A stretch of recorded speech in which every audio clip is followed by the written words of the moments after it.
اللَّهَ كَانَ تَوَّابًا رَّحِيمًا إنما التوبة على الله للذين يعملون السوء بجهالة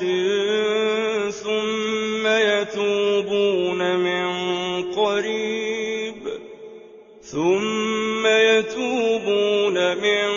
قريب فأولئك يتوب الله عليهم وكان الله عليما حكيما وليست التوبة للذين يعملون السيئات حتى إذا حضر أحدهم الموت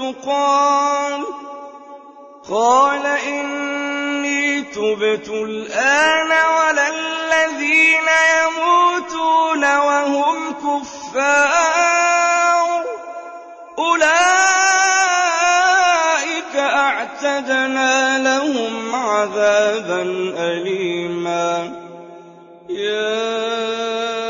أيها الذين آمنوا لا يحل لكم أن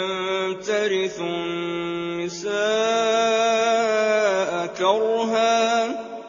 ولا تعضلوهن لتذهبوا ببعض ما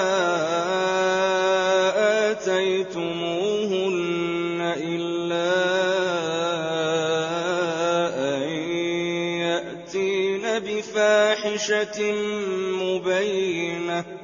وعاشروهن بالمعروف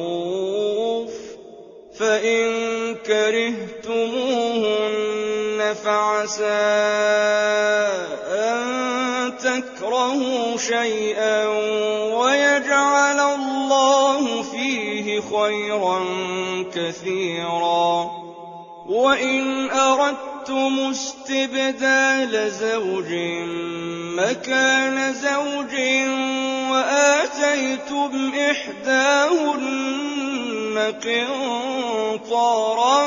فلا تأخذوا منه شيئا أتأخذونه بهتانا وإثما مبينا